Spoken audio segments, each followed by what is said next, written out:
Hi there. Well, let's just call me Tala. It means star in Tagalog. Ironic, really, considering how little light there is in my life. It's not my real name, of course.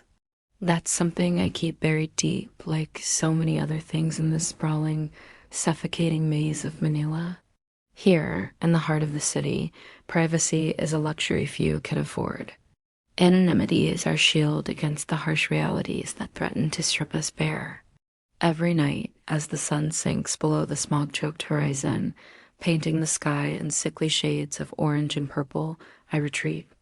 Not to sleep, not to dreams, but to the glowing rectangle of my phone.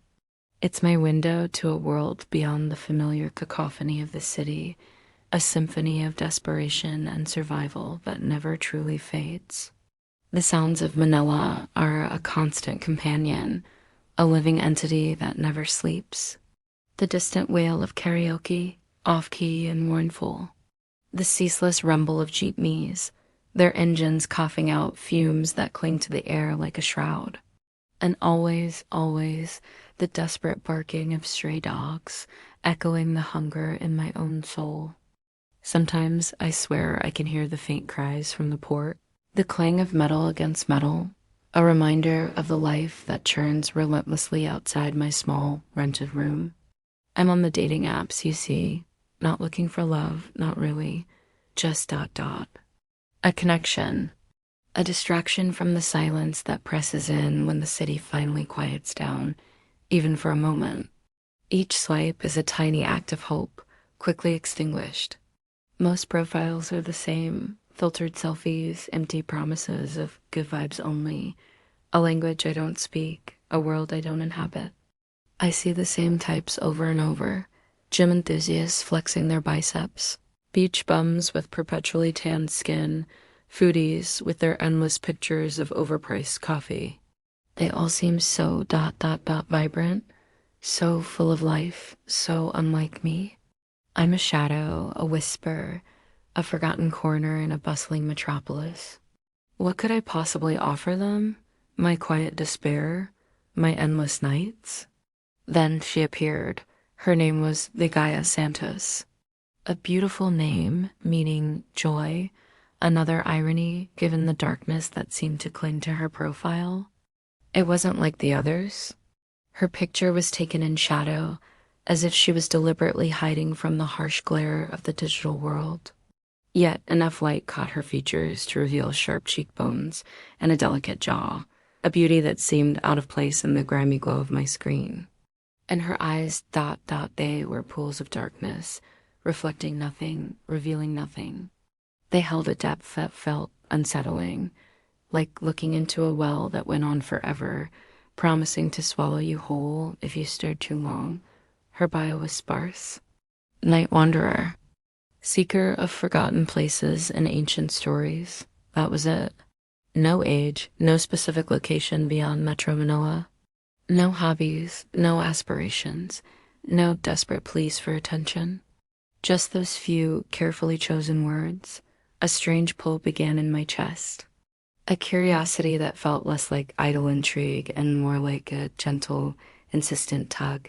This was different. This was unsettling. And that, in itself, was a lure. In a world full of manufactured smiles and superficial connections, her darkness felt authentic. My thumb hovered over the screen, left to dismiss her, right to invite her into my carefully constructed digital world. The rational part of my brain screamed, no, this is wrong. Something is off.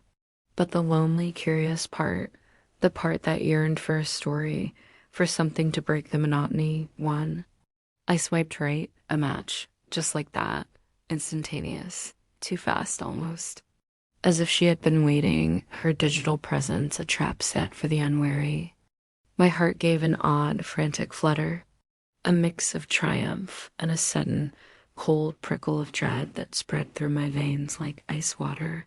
I stared at the screen, at the words, "It's a match," glowing ominously beneath Lagaya's shadowed face. Forgotten places, her ancient stories. I didn't know then, of course, the true nature of those places. that they were often dark, secluded, hidden from human eyes, where shadows stretched and secrets festered. And her stories? They typically ended with a chilling, absolute silence, the kind that follows a scream. The air in my small room suddenly felt heavier, thicker. The distant sounds of Manila seemed to recede, replaced by a growing hum in my ears. A cold sweat beaded on my forehead. I had found my different, and I had no idea what horrors I had just invited into my life. Our conversation started innocently enough. Small talk about the city, the heat, the endless noise. But there was an undercurrent to her words, a subtle pull towards darker topics. She asked about my fears, my nightmares, the things that kept me awake in the small hours of the morning. Have you ever felt truly alone, Tala?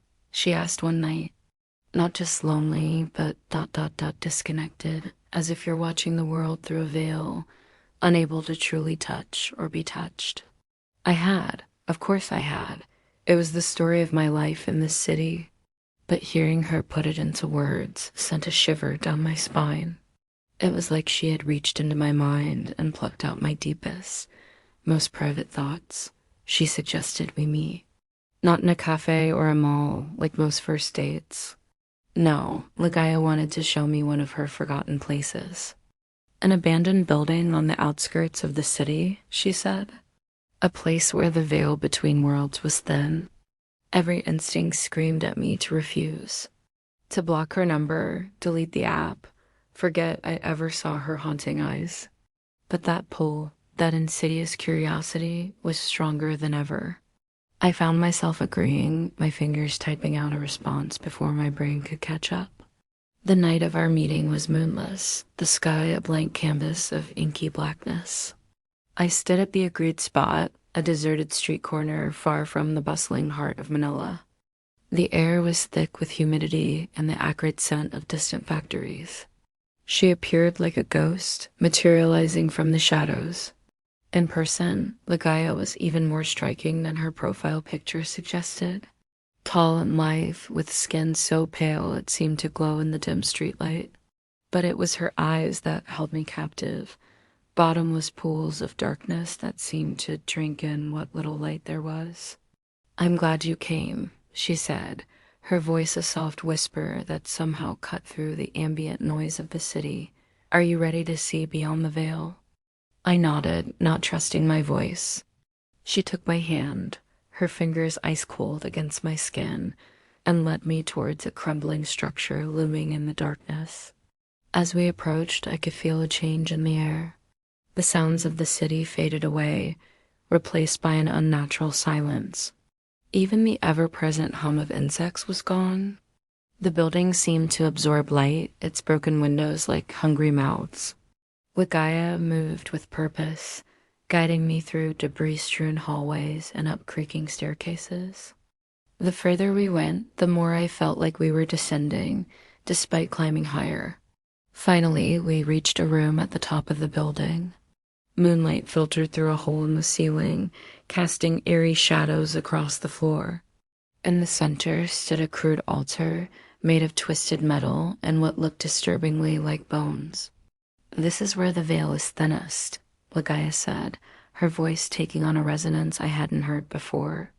"Where the hungers of the old world can still reach through." She turned to face me, and I gasped. Her eyes had changed, becoming solid black orbs that reflected no light. Her mouth opened in a smile that was far too wide, revealing rows of needle-sharp teeth. "Thank you for coming, Tala," she said, her voice now a guttural growl.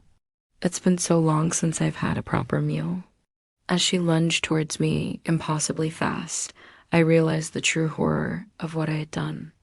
In my desperation to escape the loneliness, I had walked willingly into the jaws of an ancient predator.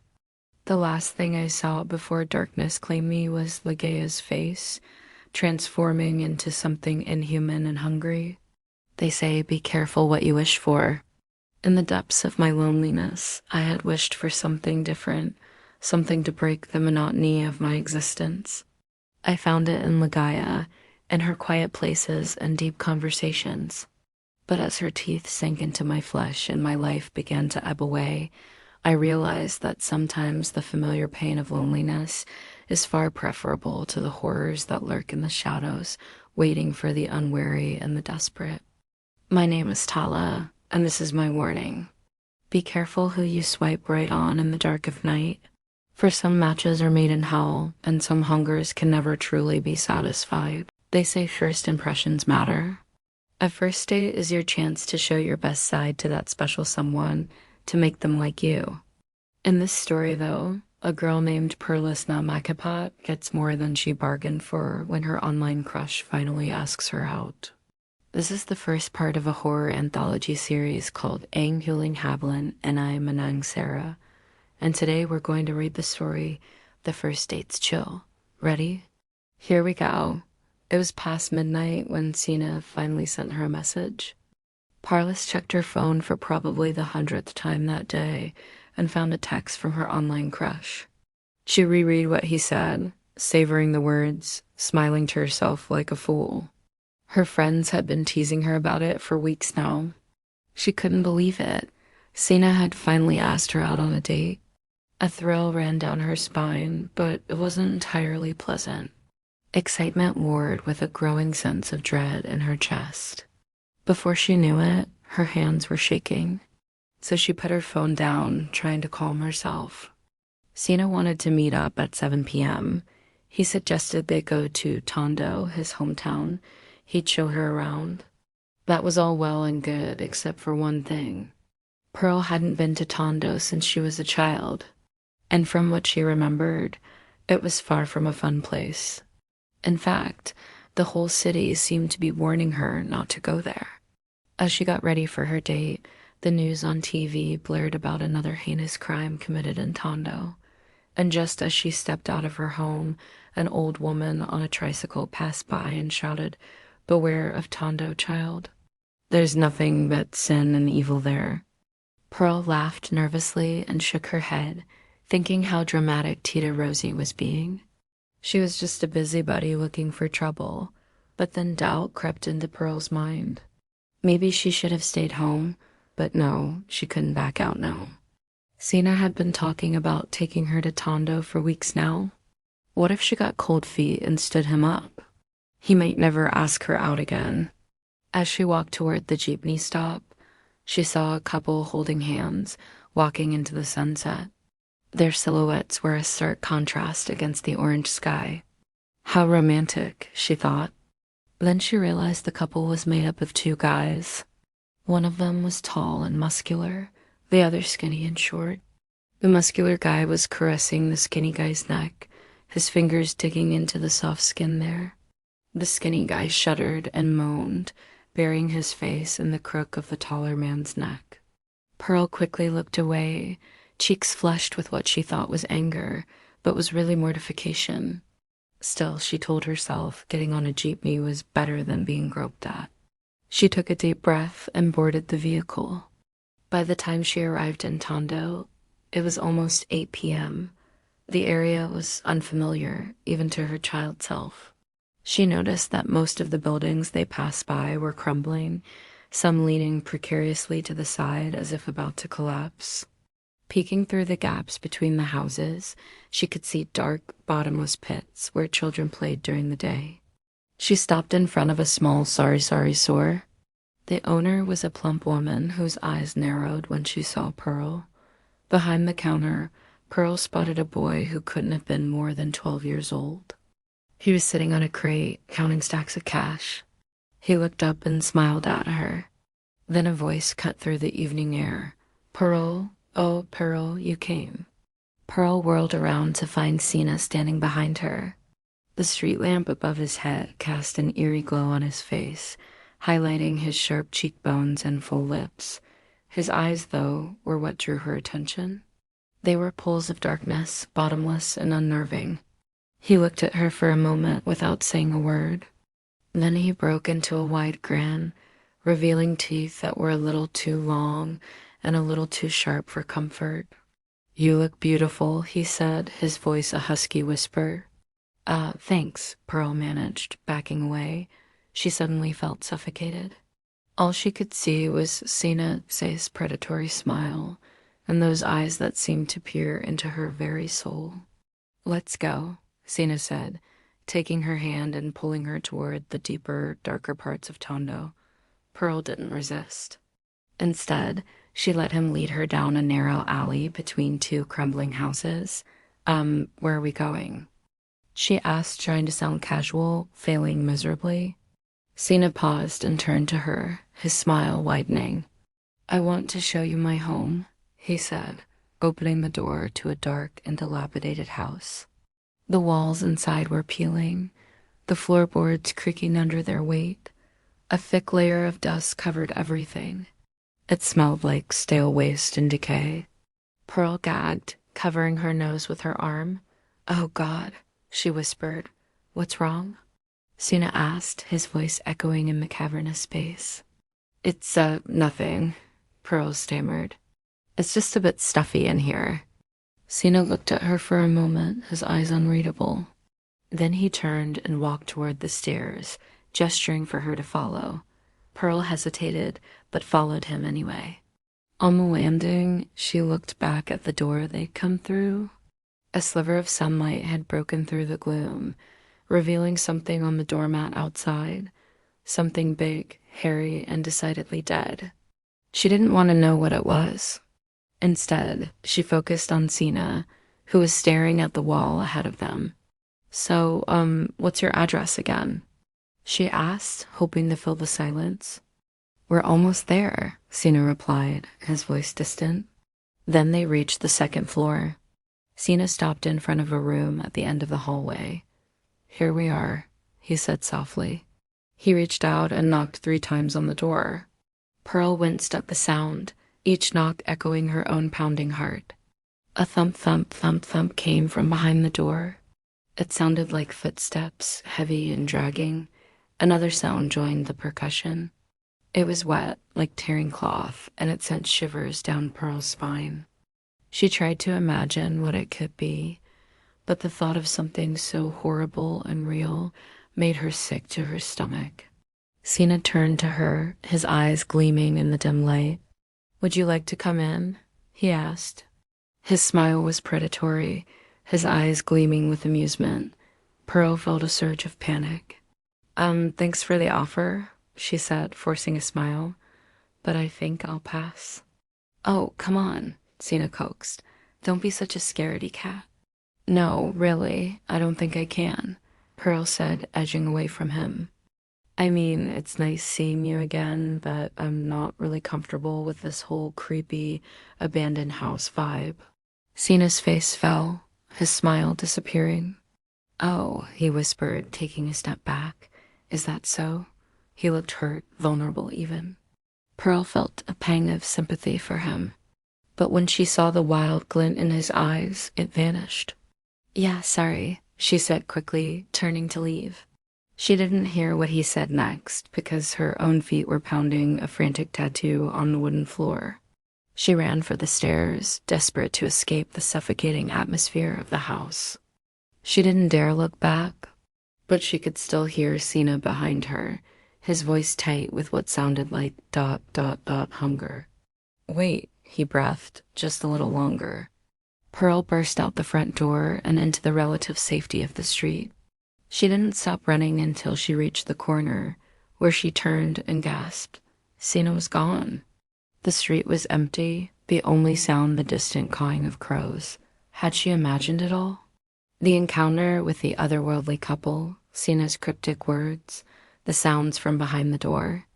She shook her head, trying to clear the images from her mind. No, she hadn't imagined it. The smell still lingered on her clothes, the memory of it making her gag. It was the same foul, metallic smell she'd caught a whiff of before, the smell of blood. And then she remembered Sina's reaction to it. His eyes had gleamed, his fangs flashed in a smile. He loved the smell of blood. Pearl stumbled back, bumping into a parked motorbike. She slid to the ground, scraping her palms. She didn't even feel the pain. All she could think about was the monstrous grin on Sina's face, the way his eyes had shone when he talked about his home. He'd invited her to his lair, to his den of horrors, and she had almost accepted. She had almost walked into that house and whatever lay behind that door, but she had escaped. She was safe now, right? Right, because Sina was gone, but his smile still lingered in her mind. And she knew with a sickening certainty that it wasn't over. Thanks for reading The First Date's Chill by Jarek Alcantara. If you enjoyed this story, please hit the like button and share it with your friends. You can also subscribe to our channel to get notified whenever we upload new stories. And don't forget to follow us on social media for more horror. The lingering dread crept through Perlas Makipot's mind like a poisonous fog refusing to dissipate. Every time she closed her eyes, she saw Sina's piercing gaze, heard the unsettling sounds that echoed from her house, and smelled that sickening metallic scent that clung to the air. She found herself obsessively replaying every detail of their encounter, desperately trying to rationalize what she had experienced. But no matter how hard she tried, she couldn't shake the feeling that something was terribly, horribly wrong. As the days passed, Perlas noticed a disturbing change in Macoy. His once vibrant complexion had faded to an ashen pallor, his eyes sunken and surrounded by dark circles. He moved with a sluggishness that spoke of bone-deep exhaustion, as if something was slowly draining the life from him. Perlas couldn't help but connect his decline to Sina's presence, a thought that sent chills down her spine. It was during one of Macoy's increasingly rare visits that Perlas spotted something that made her blood run cold. As he reached for a glass of water, his collar shifted, revealing a small, unnaturally neat scar on his neck. When she asked about it, Macoy's reaction was immediate and alarming. He jerked away, hastily covering the mark and mumbling vague excuses. But Perlas knew with a sickening certainty that this was somehow connected to Sina. Isabel Bell Ramirez had always been the voice of reason in their group. A pragmatic scientist by nature, she had initially dismissed Perlas's concerns about Sina as superstition and overactive imagination. But as Macoy's condition worsened and Perlas recounted more of Sina's unsettling behaviors, even Bell's skepticism began to waver. The change in her stance was gradual but undeniable, her scientific mind grappling with evidence it couldn't easily explain away. The turning point came on a night that would be forever etched in their memories. Perlas's phone rang, Macoy's name flashing on screen. When she answered, his voice was frantic, barely recognizable through his panic. He spoke of Sina's invitation to her ancestral home, describing it as an irresistible pull he couldn't fight. But it was what he heard that truly chilled Perlas to her core. There's something happening in there," Macoy whispered, his voice trembling. "I can hear it. This rhythmic thumping, like a heartbeat, but wrong. And then, oh God, Perlas, there's this wet, tearing sound, like something's being ripped apart." Perlas felt her own heart pounding as Macoy's words painted a horrifying picture. She could almost hear the sounds herself, imagining the sickening thump-thump and the gruesome tearing that followed. It was a visceral description that brought the horror they'd been dancing around into sharp, undeniable focus. When Perlas relayed Macoy's call to Belle, she saw the last of her friend's skepticism crumble. Faced with the irrefutable evidence of Macoy's declining health and his terrifying account, Belle's scientific mind could no longer deny the need for direct investigation. Her agreement to look into the matter marked a critical shift from passive fear to active confrontation. "We need to see for ourselves," Belle said, her voice tight with a mix of determination and dread. "If there's something happening to Macoy, we can't just sit back and theorize. We need proof." The next day, Perlas and Belle found themselves standing before Sina's dilapidated house. The atmosphere around the building seemed to have intensified since Perlas's last visit. The air was thick and oppressive, carrying an overwhelming stench of decay that made their eyes water and their stomachs churn. As they cautiously approached, Belle's scientific training took over. She meticulously documented everything she saw, from the unnaturally withered plants surrounding the property to the strange, oily sheen that seemed to coat the windows. But it was what she found on the ground that finally shattered her worldview. Near the back of the house, partially hidden by overgrown weeds, were fresh, dark stains on the soil. Belle knelt to examine them, her face growing paler by the second. When she looked up at Perlas, her eyes were wide with horror. This isn't animal blood," Belle whispered, her voice shaking. "The consistency, the way it soaked into the ground, ...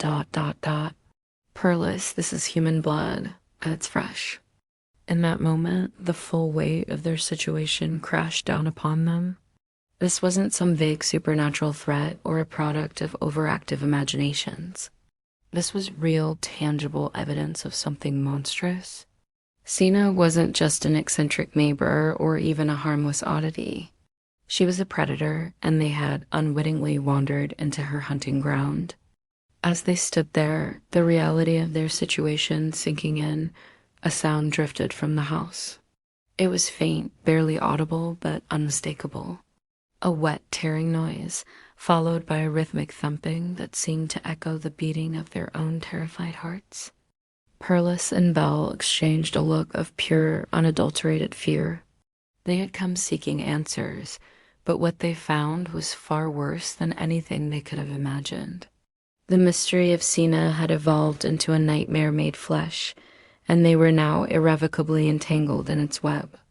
With trembling hands, Belle collected samples of the blood-soaked soil, her scientific mind still grasping for some semblance of control in the face of the unthinkable. Perlas, meanwhile, found her gaze drawn to the house's grimy windows, half expecting to see Sina's piercing eyes staring back at her. As they hurriedly retreated from the property, the weight of their discovery pressed down on them like a physical force. They had set out to uncover the truth about Sina, but in doing so, they had stumbled upon something far more sinister than they could have ever anticipated. The drive back to town was silent, each lost in their own thoughts. The evidence they had gathered painted a horrifying picture, one that defied rational explanation. Sina was more than just an enigma. She was a threat, a predator hiding in plain sight among their community. Perlas couldn't shake the image of Macoy's scar, now understanding its significance with sickening clarity. How many others had fallen victim to Sina's hunger? How long had this been going on right under their noses? As they pulled up to Bale's lab, where they planned to analyze the samples, a grim determination settled over them. They had uncovered a monster in their midst, and now the responsibility to stop her fell squarely on their shoulders. "We can't ignore this," Belle said, her voice steady despite the fear evident in her eyes. "Whatever Sina is, whatever she's doing, we have to find a way to stop her." Perlas nodded, feeling a mix of terror and resolve. They had crossed the threshold, moving from observers to active participants in this unfolding horror. As they gathered their evidence and steeled themselves for what was to come, one thought echoed in their minds. The hunt had begun, but who was truly the predator and who was the prey? The unsettling discovery they had made that day would change everything. As night fell and the shadows lengthened, Perlas and Belle knew that their lives would never be the same. They had glimpsed the true face of evil, and now they were irrevocably bound to confront it, no matter the cost. The old streets of Tondo whispered secrets as Belle and Perlas made their way through the winding alleys. The air was thick with the scent of burning incense and the distant echoes of chanting.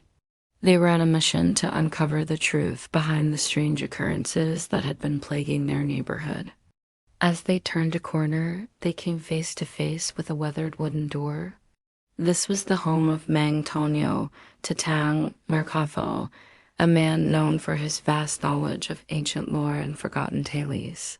With trembling hands, Belle knocked on the door. A creaking sound filled the air as the door slowly opened, revealing a hunched figure shrouded in shadows. "I've been expecting you," a raspy voice called out. Tatang beckoned them inside, his eyes gleaming with an otherworldly wisdom. The interior of Tatang's home was cluttered with dusty tomes and strange artifacts. Candles flickered, casting eerie shadows on the walls. Belle and Perlas exchanged nervous glances as they settled onto worn cushions. "Tell me, children," Tatang began, his voice barely above a whisper, "what brings you to seek the wisdom of the old ways?" Belle hesitated, her scientific mind struggling to find the right words. It was Perlas who spoke first, her voice quivering with fear. "We've seen things, terrible things. A woman who isn't human." Tatang's eyes narrowed, a flicker of recognition passing across his wrinkled face. "Ah, you speak of the Menenangle," he said, the word hanging heavy in the air. Belle's skepticism wavered as Tatang began to recount the ancient lore. He spoke of a creature that could separate its upper body from its lower half, wings sprouting from its back as it took to the night sky in search of prey. "The Mananangle feeds on the unborn," Tatang continued, his voice growing more urgent. "It uses a long, hollow tongue to suck the life from its victims. But there are signs, ways to identify the monster in its human form." Perlas leaned forward, her eyes wide with a mix of fascination and horror. "What signs?" she asked, her voice barely above a whisper. Tatang's gnarled fingers traced patterns in the air as he spoke. "Look for a woman with unusually long, dark hair. Her eyes may seem to glow in the darkness, and her beauty, it will be otherworldly, drawing people to her like moths to a flame." Belle felt a chill run down her spine as the description matched perfectly with Sina, the mysterious newcomer who had captivated their community. Her scientific mind reeled, struggling to reconcile the impossible with what she had witnessed with her own eyes. "But how is this possible?" Belle stammered, her voice cracking with disbelief. Tatang fixed her with a penetrating gaze.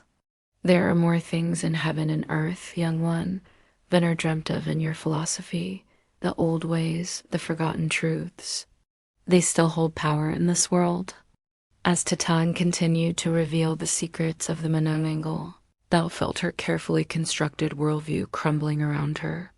The equations and theories that had once explained everything now seemed woefully inadequate in the face of this ancient horror. Perlas, sensing her friend's distress, reached out and squeezed Belle's hand. "We've seen it," she said softly. "We can't deny what's happening anymore." Tatang nodded gravely. "Acceptance is the first step towards survival," he said. "But time is short, and the danger grows with each passing night." The old man's eyes suddenly widened, as if seeing something beyond the confines of the room.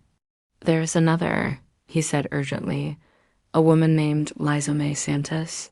She has caught the eye of the Mananangle." Belle and Perlas exchanged alarmed glances. They knew Liza, a kind-hearted woman who worked at the local bakery. The thought of her falling victim to Sina's unholy appetites filled them with dread. "You must warn her," Tatang insisted, his voice growing hoarse with urgency. "The Mananangle will not rest until it has claimed its prey." As the gravity of the situation settled over them, Belle felt a surge of determination. Her scientific skepticism had been shattered, but in its place, a new resolve took root. They had to act, and quickly. "How do we stop it?" Belle asked, her voice steady despite the fear coursing through her veins. Tatang's expression grew grim. "To defeat a Mananangle, you must find its lower half while it hunts. Sprinkle salt, ash, or crushed garlic on the exposed flesh. This will prevent the creature from reuniting with its body, leaving it vulnerable come dawn." The girls listened intently as Tatang detailed the weaknesses of the Mananangle and the tools they would need to combat it. Holy water, blessed daggers, and prayers of protection, the arsenal of monster hunters from ages past. As they prepared to leave, Tatang gripped Belle's arm with surprising strength. "Remember," he said, his eyes boring into hers, "belief is your greatest weapon. Without it, all the salt and holy water in the world will not save you." Belle nodded, feeling the weight of responsibility settle on her shoulders. As they stepped back into the streets of Tondo, the world seemed different. Shadows loomed larger, and every rustle of leaves carried the potential for danger. "We need to find Liza," Perlas said, her voice filled with determination. "We can't let Sina get to her." Belle agreed, her mind racing with plans and strategies. The scientific part of her brain, once dominant, now worked in tandem with a newfound acceptance of the supernatural. They would need both logic and faith to survive the horrors that awaited them. As they hurried through the darkening streets, a distant scream pierced the air. Belle and Perlas froze, their hearts pounding in their chests. The hunt had begun, and they were now players in a game as old as time itself. With trembling hands, they clutched the protective amulets Tatang had given them. The whispers of old Tondo echoed in their ears, a chorus of ancient warnings and forgotten truths. The night stretched before them, full of terrors and challenges they could scarcely imagine. But they were no longer ignorant. Armed with knowledge and fueled by determination, Belle and Perlas steeled themselves for the battle ahead. The Mananangle may have ruled the night for centuries, but now it faced a new generation of defenders, ready to shine a light into the darkest corners of their world. As they rounded a corner, a shadow passed overhead, accompanied by the soft beating of leathery wings. Belle and Perlas pressed themselves against a wall, barely daring to breathe. The night had only just begun, and their trial by fire was about to commence. In the distance, another scream echoed through the streets. Time was running out. With a shared look of resolve, the girls pushed away from the wall and ran towards the sound, ready to face whatever horrors awaited them in the shadows of Old Tondo. The night was thick with an eerie silence as Liza sat alone in her dimly lit apartment, scrolling mindlessly through her phone. Her eyes, red-rimmed from countless sleepless nights, flickered with a desperate hope as she swiped through dating apps. The loneliness that had been her constant companion for months now seemed to press in on her from all sides, suffocating her very being. It was in this vulnerable state that Sina's message appeared on her screen. The words were simple, yet they seemed to reach out and caress Liza's fragile heart. "Hey there, beautiful. Feeling lonely tonight?" Liza's fingers trembled as she typed out a reply, her desperation for human connection overriding any sense of caution. As their conversation progressed, Sina's charm wove its way into Liza's mind like a poisonous fog. She found herself agreeing to meet this mysterious stranger, her rational thoughts drowned out by the promise of companionship. Little did she know, she was walking straight into the jaws of a predator. Meanwhile, across town, Belle and Macoy were huddled together in a dimly lit room, their faces etched with worry and determination. They had barely survived their last encounter with Sina, and the memory of her inhuman strength and hunger still haunted their dreams. But they couldn't sit idly by while another innocent fell victim to the aswang's insatiable appetite. "We have to act fast," Belle whispered, her voice hoarse with fear and resolve. "Liza doesn't know what she's getting into." Macoy nodded grimly, his hands shaking slightly as he reached for a bag of rock salt.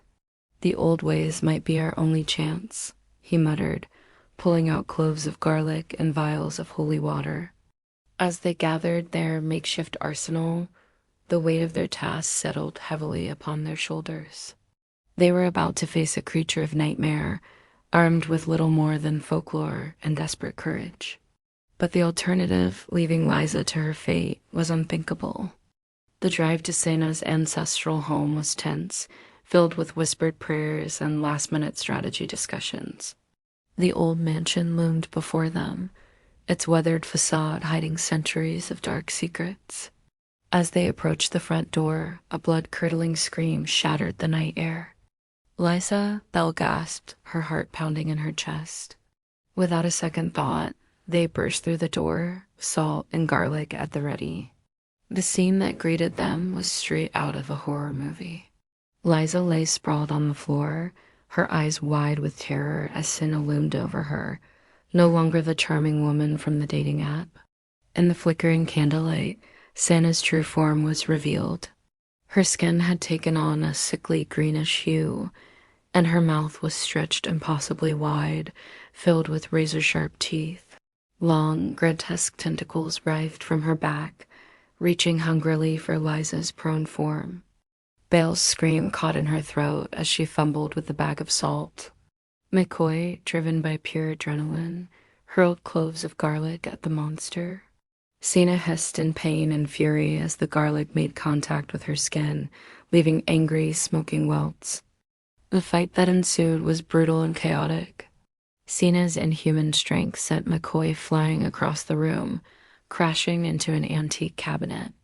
Belle managed to create a circle of salt around Liza, momentarily shielding her from Sina's grasp. But the aswang's rage was terrible to behold, and she lashed out with her tentacles, knocking the holy water from Bale's hands. As hope began to fade, Liza's terrified whimpers snapped Belle back to reality.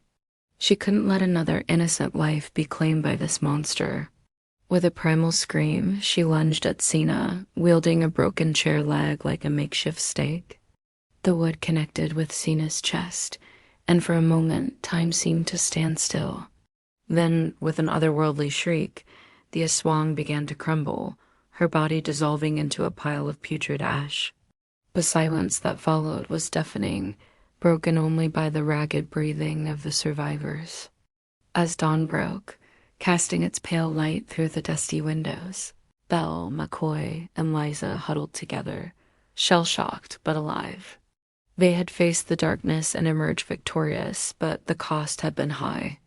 The innocence of their former lives lay shattered around them, like the broken furniture of Sina's lair. Liza's sobs echoed through the empty house as the full weight of what had almost happened crashed down upon her. Belle held her close, murmuring words of comfort, while Macoy kept watch, his eyes darting nervously to every shadow. They knew that their ordeal was far from over. Sina might be gone, but the world they had glimpsed, a world of monsters hiding in plain sight, could never be unseen. As they stumbled out into the morning light, supporting each other's battered bodies, a grim determination settled over the trio. They had survived the night, but the real battle was just beginning. For now, they carried with them the knowledge that darkness lurked behind even the most charming smiles, and that sometimes the old ways, salt, garlic, and unwavering courage were the only defense against the horrors that stalked the modern world. As they drove away from Sina's crumbling mansion, leaving behind the ashes of a nightmare, Belle couldn't shake the feeling that they were being watched. In the rearview mirror, a pair of glowing eyes seemed to flicker in the shadows of the old house. But when she blinked, they were gone. The road ahead stretched out before them, leading back to a world that now seemed alien and full of hidden dangers. But they would face it together, armed with the truth and a newfound strength. For they had looked into the face of evil and lived to tell the tale, a tale that would serve as a warning to others, who might be lured by the false promises of monsters wearing human skin. And so, as the sun climbed higher in the sky, chasing away the last remnants of the terrifying night, Belle, Macoy, and Liza drove on, survivors of a horror that most would never believe.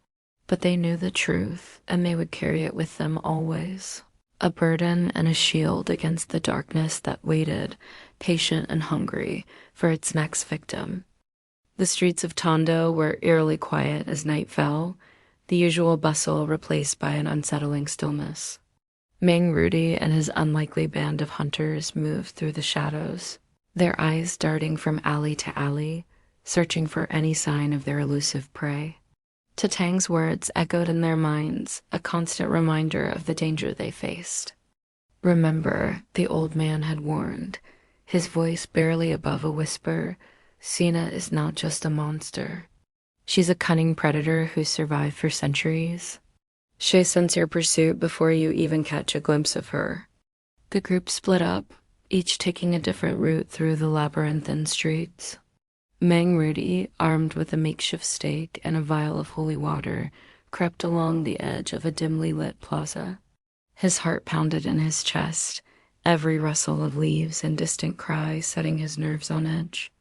Hours passed and the hunters regrouped, their faces etched with frustration and fear. No sign of Sina, not even a whisper of her presence. It was as if she had vanished into thin air, leaving only the lingering dread of her existence behind. "We're wasting our time," Jen hissed, his eyes wild with panic. "She's toying with us, probably watching us right now and laughing." Mang Rudy placed a calming hand on the young man's shoulder. "Patience," he murmured, though his own resolve was wavering. "Tatang said this wouldn't be easy. We have to keep trying." As dawn approached, they reluctantly called off the search for the night. But as they made their way back to their homes, a chill ran down Mang Rudy's spine. He couldn't shake the feeling that they were being watched, hunted by the very creature they sought to destroy. The next day brought new challenges. Reports of strange occurrences filtered through the community. Livestock found drained of blood, shadowy figures spotted in windows, and an oppressive sense of dread that seemed to blanket the entire neighborhood. Mang Rudy and his team redoubled their efforts, following every lead, no matter how small. They interviewed terrified residents, piecing together a patchwork of sightings and rumors. But each time they thought they were close, Sina seemed to slip through their fingers like smoke. "She's adapting," Tatang warned during one of their clandestine meetings. "Sina's been around long enough to know when she's being hunted. She'd change her patterns, find new hunting grounds. You must be prepared for anything." The old man's words proved prophetic. As the days wore on, the nature of the attacks changed. No longer content with animals, Sina began targeting humans, but not in the way they expected. Instead of outright killings, people reported waking up feeling weak and drained, with no memory of what had happened during the night. "She's feeding more carefully," Mang Rudy realized with a sickening jolt, making sure her victims survived to keep suspicion low. The community was on edge, whispers and rumors spreading like wildfire. Some claimed to have seen a beautiful woman with unnaturally pale skin lurking in the shadows. Others spoke of a monstrous creature with glowing red eyes and razor-sharp fangs. Mang Rudy and his team worked tirelessly, following every lead, no matter how small. They scoured abandoned buildings, set up stackouts in areas where Sina had been spotted, and even attempted to use themselves as bait. But the aswang always seemed one step ahead, leaving behind only the faintest traces of her presence. One night, as they huddled in a dimly lit room planning their next move, a young boy burst in, his eyes wide with terror. "I saw her," he gasped, trembling from head to toe. "The monster woman, she was in the old warehouse by the docks." The hunters sprang into action, grabbing their weapons and racing towards the location. But as they approached the dilapidated building, a sense of unease settled over them. It was too quiet, too still. "Wait," Mang Rudy whispered, holding up a hand to stop the others. "Something's not right." As if on cue, a blood-curdling scream echoed from inside the warehouse. Without thinking, they rushed in, only to find the place completely empty. And then, with a sickening realization, Mang Rudy understood they had walked right into Sina's trap. The door slammed shut behind them, plunging the warehouse into darkness. Mang Rudy could hear the panicked breathing of his companions, feel the oppressive weight of the shadows pressing in around them. And then a low, menacing laugh echoed through the cavernous space. "Did you really think it would be so easy?" Sina's voice was like silk wrapped around a razor blade. "You humans never learn. I've been hunting your kind for centuries. Did you honestly believe a ragtag group of amateurs could catch me?" Mang Rudy gripped his stake tighter, his palms slick with sweat. He could sense Sina moving around them, circling like a predator toying with its prey. "We won't give up," he called out, trying to keep the fear from his voice. "We'll stop you, no matter what it takes. Sina's laughter grew louder, more mocking. Oh, you poor, deluded fools. You have no idea what you're up against, but don't worry. I'll make sure your deaths are memorable. In that moment, as terror threatened to overwhelm him, Mang Rudy remembered Tang's words. The old man had spoken of ancient rituals, of ways to weaken and trap creatures like Sina. It was a long shot, but it might be their only chance. Everyone form a circle. He shouted, fumbling in his pocket for the small pouch of blessed salt Tang had given him. Whatever happens, don't break the line. As his companions scrambled to obey, Mang Rudy began to chant the words Tang had taught him, his voice growing stronger with each syllable. He could feel a change in the air, a building of energy that made the hairs on the back of his neck stand on end. Sina's taunting voice faltered, replaced by a snarl of rage. "What are you doing?" she hissed, and for the first time, there was a note of uncertainty in her tone. Mang Rudy continued the chant, his words growing louder as he felt the power building around them. The darkness seemed to retreat, pushed back by an unseen force. And then, with a final thunderous word, a blinding light erupted from the circle of hunters. Sina's scream of pain and fury was cut short as the light engulfed her. For a brief moment, Mang Rudy caught a glimpse of her true form, a twisted, monstrous visage that would haunt his nightmares for years to come. And then, as quickly as it had appeared, the light faded, leaving them in stunned silence. As their eyes adjusted to the darkness, they realized with a mixture of relief and disappointment that Sina was gone. But something had changed. They could feel it in the air, in the very fabric of reality around them. "We weakened her," Mang Rudy said, his voice hoarse from the ritual. "It's not over, but we've struck the first real blow." As they made their way out of the warehouse, battered but alive, Mang Rudy knew that this was only the beginning. Sina was still out there, wounded and more dangerous than ever. But they had proven that she wasn't invincible, that there was hope. The hunt would continue, but now they had a fighting chance. And as the first light of dawn broke over Tondo, Mang Rudy silently vowed that they would see this through to the end, no matter the cost. The battle against Sina was far from over, but for the first time since it began, victory seemed possible. The night was thick with an unnatural darkness, a suffocating blanket that seemed to swallow even the faintest glimmer of starlight. Perlas, Belle, and Macoy huddled together in the abandoned warehouse, their hearts pounding in their chests like trapped birds. They had come too far, sacrificed too much to turn back now. This was it, the final confrontation with Sina, the man in angle that had terrorized their town for far too long. Perlas clutched the ancient amulet in her trembling hand, its cold metal surface a stark contrast to her clammy skin. Belle nervously fingered the hilt of the blessed dagger strapped to her hip, while McCoy's eyes darted between the shadows, searching for any sign of movement. They had prepared for this moment, but nothing could truly ready them for the horror that awaited. The plan was simple, yet fraught with danger.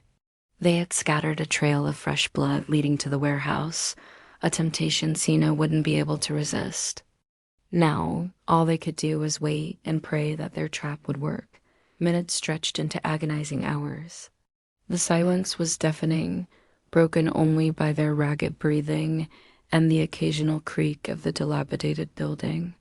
Then, without warning, a bone-chilling screech pierced the air. Perlas felt her blood run cold as the unmistakable sound of leathery wings filled the cavernous space.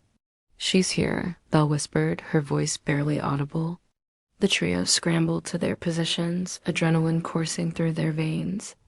McCoy's hands shook as he readied the flamethrower they had cobbled together from spare parts in desperation. Belle gripped her dagger tightly, its blessed silver gleaming dully in the dim light. Perlas stood at the center, the amulet held before her like a shield. A gust of fetid wind swept through the warehouse, extinguishing their meager light sources and plunging them into total darkness. The flapping of wings grew louder, circling overhead like a vulture eyeing its prey. Perlas could feel Sina's presence, an oppressive weight that threatened to crush her very soul. Suddenly, a pair of glowing red eyes materialized in the darkness, followed by the grotesque form of the Menangle. Sina's upper body hovered in the air, her entrails dangling beneath her like obscene ribbons. Her mouth, filled with razor-sharp teeth, stretched into a horrific grin. "Foolish children," Sina's voice rasped, dripping with malice. "Did you really think you could trap me? I am eternal. I am hunger incarnate." Macoy let out a primal scream and unleashed a torrent of flame from his makeshift weapon.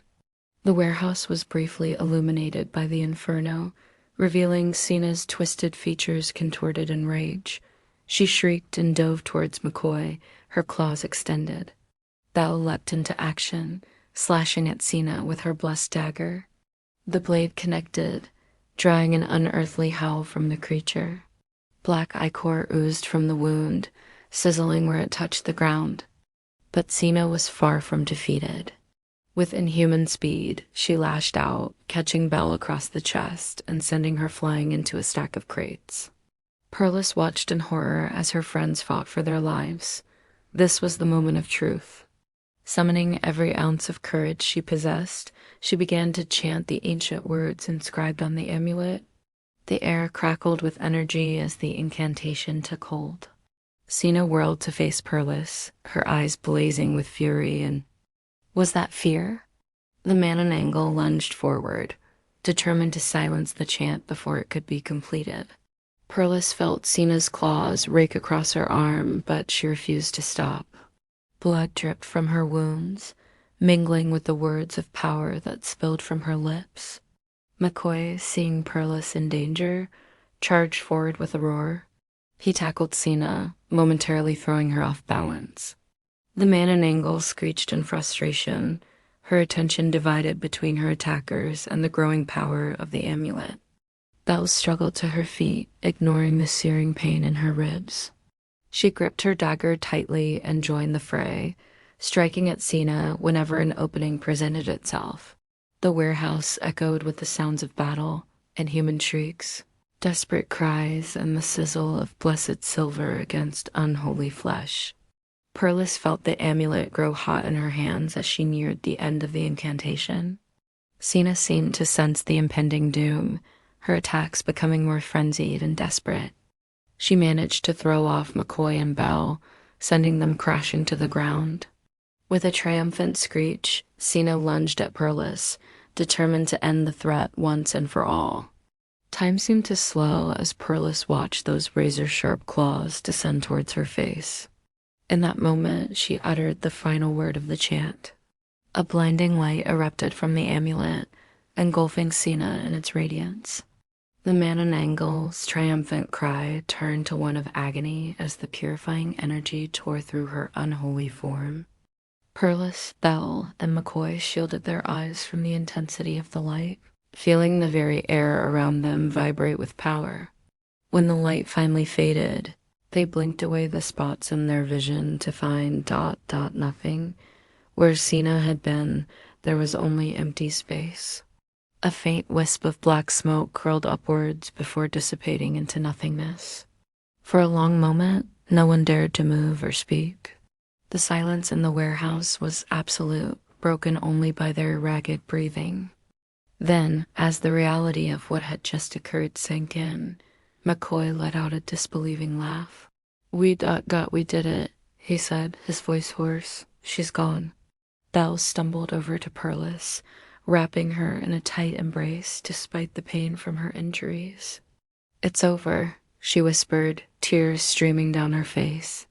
"It's finally over?" Perlas nodded, unable to form words. The amulet slipped from her grasp, clattering to the floor. She felt drained, both physically and emotionally. The weight of their ordeal, the constant fear and tension of the past weeks, came crashing down upon her.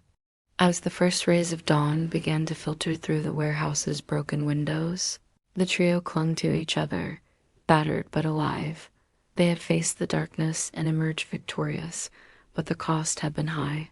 Each of them bore scars, both visible and invisible, that would take time to heal. Macoy was the first to break the silence. We should probably get out of here, he said, glancing nervously at the shadows as if expecting Sina to materialize once more. Belle nodded, wincing as she helped Perlas to her feet. He's right. Let's go home. As they limped towards the exit, supporting each other's weight, Perlas couldn't shake the feeling that something had fundamentally changed. The world seemed different now, as if a veil had been lifted from her eyes. She knew that the memory of this night would haunt her dreams for years to come.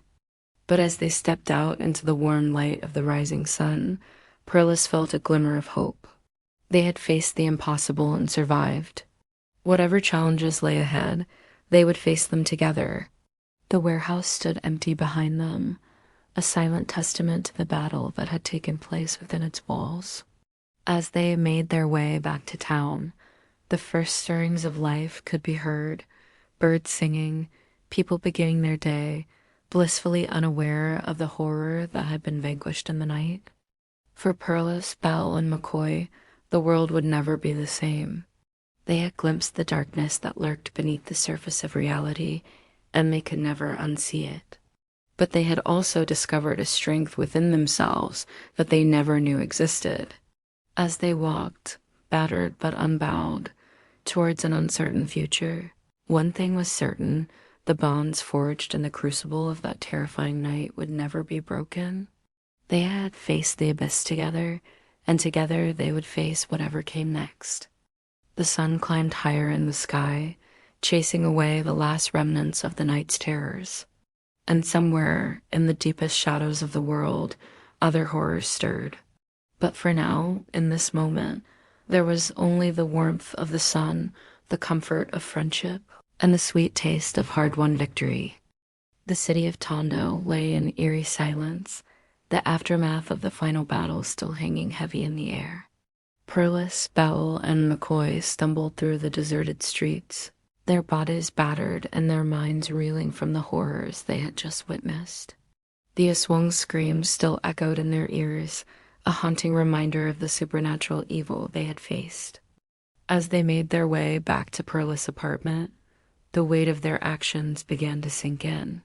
They had confronted an ancient evil, one that had terrorized Tondo for generations. But at what cost? Macoy's arm hung limp at his side, a deep gash oozing blood. Belle's eyes were wide and unfocused, her hands trembling uncontrollably, and Perlas felt a hollowness inside her that she knew would never truly be filled. They collapsed onto the worn couch, too exhausted to speak. The silence was broken only by their ragged breathing and the distant wail of sirens. As the adrenaline faded, the pain of their injuries set in. Macoy winced as he tried to move his arm, while Belle curled into herself, rocking back and forth. Perlas forced herself to her feet, stumbling to the bathroom to retrieve the first aid kit. As she caught sight of her reflection in the cracked mirror, she barely recognized the person staring back at her. Her face was streaked with dirt and blood, her eyes haunted by the horrors she had witnessed. She knew that no amount of bandages could heal the wounds that ran deeper than skin. As she tended to her friend's injuries, Perlas couldn't shake the feeling that something fundamental had changed within them all. They had faced the darkness and emerged victorious, but at what cost to their souls? The weight of their actions, the lives they had taken, even if they were monstrous, would stay with them forever. Days turned into weeks, but the scars of that fateful night refused to fade. Macoy's arm healed, but he found himself jumping at shadows, convinced that every dark corner held another swang waiting to strike. Belle's once vibrant laughter became hollow, her nights plagued by vivid nightmares that left her screaming and drenched in sweat. And Perlas tried to return to her normal life, but found that the world had lost its color. Food tasted like ash in her mouth, and even the simplest tasks felt monumental. She would catch herself staring blankly at walls for hours, reliving the terror of that night over and over again. The city of Tondo itself seemed to have changed. While life went on for most of its inhabitants, there was an undercurrent of unease that hadn't been there before. People hurried home before dark, their eyes darting nervously to the shadows. Children's laughter in the streets became a rarity, replaced by hushed whispers and hurried footsteps. Perlas found herself drawn to the places where they had battled the aswang. The abandoned warehouse where they had first encountered the creature now stood as a silent sentinel, its broken windows like accusing eyes. The alleyway where they had made their final stand was eerily quiet, the bloodstains long since washed away by rain, but the memory of violence lingering in the air. One night, unable to sleep, Perlas wandered the streets of Tondo. The city felt different in the darkness, as if the veil between worlds had grown thin. She could almost feel the presence of other entities, ancient and malevolent, watching from just beyond her perception. The realization that their victory against one aswang didn't mean the end of supernatural evil in Tondo hit her like a physical blow. As she turned a corner, Perlas caught sight of a familiar figure. Junjun, the strange boy who had seemed to know more than he should, stood motionless in the shadows. His eyes met hers, and in that moment, Perlas felt a chill run down her spine. Without a word, Junjun pointed to a nearby wall. There, barely visible in the dim light, was a symbol etched into the crumbling brick. It was unlike anything Perlas had seen before, a twisting, otherworldly shape that seemed to writhe and move even as she stared at it. She blinked, and when she looked again, both Junjun and the symbol were gone. Shaken, Perlas hurried back to her apartment. As she climbed the stairs, she couldn't shake the feeling that she was being watched. The darkness seemed to rest in around her, alive with unseen presences. She fumbled with her keys, her hands shaking so badly that it took several attempts to unlock the door. Once inside, Perlas slumped against the wall, her heart racing. The encounter with Junjun and the strange symbol had shattered any illusion of safety she had managed to build. The evil they had faced wasn't an isolated incident. It was just the tip of a terrifying iceberg. In the days that followed, Perlas found herself obsessively researching the supernatural history of Tondo. She pored over old books and dusty manuscripts, searching for any mention of the symbol she had seen. What she found chilled her to the bone. Tales of ancient evils, of creatures that predated even the aswang, lurking in the shadows of the city. She tried to share her findings with Belle and Macoy, but they recoiled from the information. They had barely survived their encounter with one supernatural entity. The thought of facing more was too much to bear. Perlas watched as her friends retreated further into themselves, building walls to keep out the horrors they had witnessed. As weeks turned to months, life in Tondo settled into a new normal. On the surface, things appeared to have returned to how they were before. But for those who knew where to look, the signs were everywhere. The increased number of missing persons reports, the way people avoided certain areas of the city after dark, the whispered stories of strange sightings and unexplained phenomena. Perlas found herself unable to let go of the knowledge she had gained. She became a silent guardian, patrolling the streets at night, watching for any sign of supernatural activity. She knew that she was ill-equipped to face whatever horrors might be lurking in the shadows, but she couldn't bring herself to turn a blind eye. One night, as she walked her usual route, Perlas caught a glimpse of movement out of the corner of her eye. She turned, her heart pounding, to see a figure disappearing around a corner. Without thinking, she gave chase, her feet pounding on the pavement. As she rounded the corner, Perlas skidded to a halt. The alley before her was empty, save for a single piece of paper fluttering in the breeze. With trembling hands, she picked it up. Scrawled across it in jagged, unfamiliar script were words that made her blood run cold. The aswang was just the beginning. Tondo's darkest secrets are yet to be revealed. Perlas crumpled the paper in her fist, her mind racing. She knew then that her battle was far from over. The city of Tondo, with its ancient history and hidden horrors, would always be a place where the veil between worlds was thin. And as long as that was true, there would be a need for people like her, scarred, haunted, but unwilling to let the darkness win. As she made her way home, Perlas felt a strange mix of dread and determination settle over her.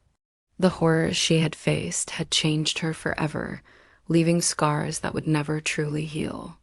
But they had also awakened something within her, a fierce protectiveness for her city and its people. She knew that the road ahead would be long and fraught with danger. The supernatural evils lurking in Tondo's shadows were ancient and powerful, far beyond anything she had faced before. But as she climbed the stairs to her apartment, Perlas made a silent vow. No matter what horrors awaited, she would face them head on. For herself, for her friends, and for the city she called home. The door closed behind her with a soft click, leaving the streets of Tondo to their uneasy silence. In the distance, a dog howled, its cry echoing through the night like a warning. And somewhere in the shadows, unseen eyes watched and waited, biding their time until the next chapter of Tondo's dark history would unfold.